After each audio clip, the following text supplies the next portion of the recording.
The Nigerian police force has withdrawn its earlier invitation to Emir Aminu Sanusi II over the March 30th incident in Kano during the Sallah celebration.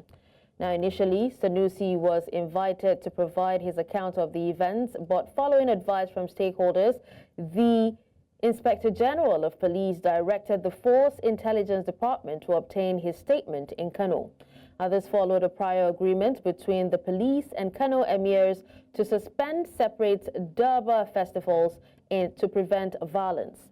However, Sanusi proceeded to ride a horse after Eid prayers, triggering a clash that led to the death of one person and injuries to others.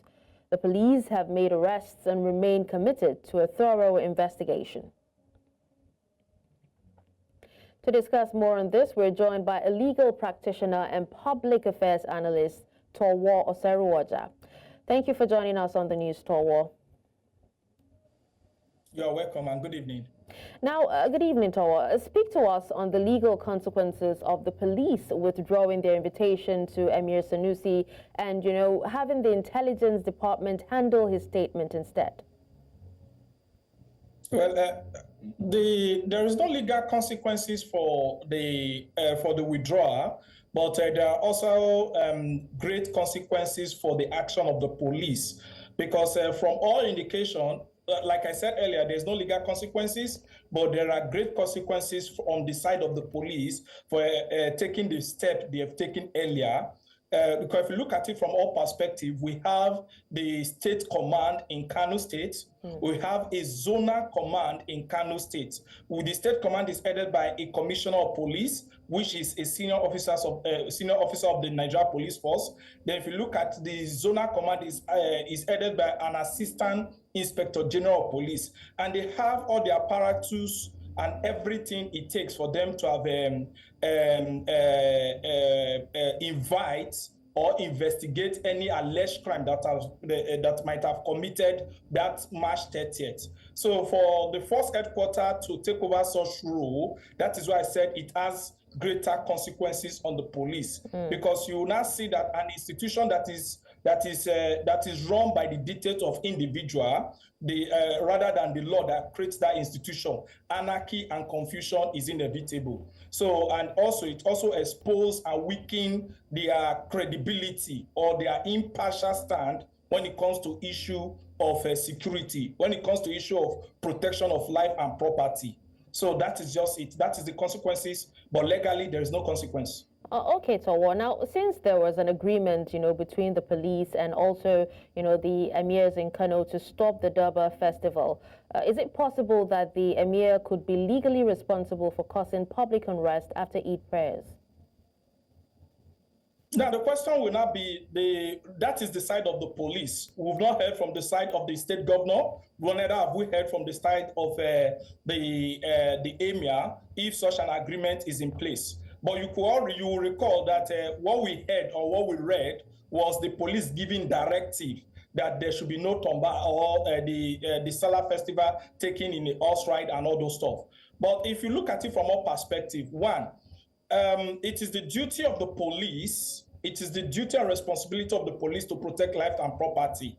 But you could also recall that it's also the constitutional right of every citizen by virtue of Section 40 of the Constitution for peaceful assembly. And how that peaceful assembly is being done, anything that happens as a result of that, people who are found wanting, not people who organize the peaceful assembly, people who are found wanting, who in one way or the other take advantage of that peaceful gathering will be held responsible. So these are things we should all outline. So even if there is an agreement and the emir decided to go on horse riding, as they have said, and the police who are to protect life and property, now the question will not be, is it the emir that killed or that instigated the people who committed such an act? Those are things that will be put in place. Those are things that will be looked before the law, not because, okay, went on horse riding or they agreed. Remember, it's an agreement. It's not written, so it's not an issue of force of law that he must abide to. And if you look at it from the Constitution also, the Constitution protects, if you look at Section 21, it protects and preserves the culture of Nigeria. And you could recall that that festival or that method has become part and parcel of the Emirate Council in the northern part of Nigeria. Okay. Now, just before we let you go, generally speaking, how can the police ensure that they stay neutral and professional, especially when investigating cases involving important figures like the Emir? Well, that's the issue some of us are concerned about, because if you look at it carefully, you discover that somehow, like somebody once said, that the police is basically the security arm of any ruling party at the center or at a state where it's favorable to them. Because if you look at it somehow, we are all equal, and if the police has taken the right step, they don't need to send people from Abuja. All they need to do is the commissioner of police inviting, because the police don't need to go to the emir, because the emir is not immune. And I'll make it clear, the emir is not immune from investigation or prosecution of any offense. So giving such professional treatment is another great consequences to the Nigerian police and to Nigeria as a society at large, because it now boils down to, well, everybody has a way and manner in which they are being treated. So I don't think from all intent and purpose that the police has exhibited, I will use the word, has exhibited that level of impartiality when it comes to issues of this nature. They've been the oldest institution we inherited from our colonial masters, and I believe over time they ought to have breaking themselves from that shackles of master-servant relationship, which they were made to during the colonial era, to be an institution that is unbiased and protects life and property, just like even their masters who colonized them and established the Nigeria police. You can find this in the UK, in England, who is our colonial masters. The police are independent. But now, Nigeria, we are still under the whims and caprices of politicians, of individuals who dictate the tune of how the police will operate rather than the law.